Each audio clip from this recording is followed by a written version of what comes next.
আজ বিশ্ব শিক্ষক দিবস। বিশ্বের অন্যান্য দেশের মতো বাংলাদেশেও যথাযোগ্য মর্যাদায় দিবসটি পালিত হচ্ছে।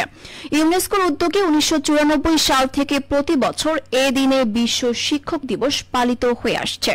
দিবসটি পালনের লক্ষ্য শিক্ষকদের স্মরণ করা এবং তাদের সম্মান জানানো।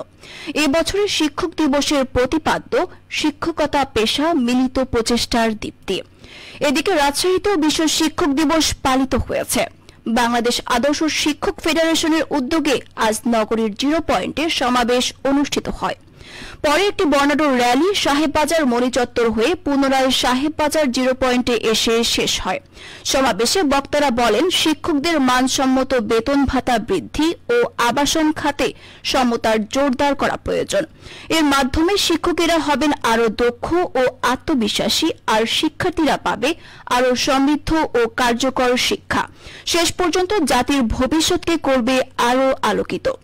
বর্তমান অন্তর্বর্তী সরকারের কাছে জোরালো দাবি, শিক্ষাক্ষেত্রে ঘুষ, দুর্নীতি, বৈষম্যের দূরীকরণ করে শিক্ষার মান উন্নয়নের আহ্বান জানানো।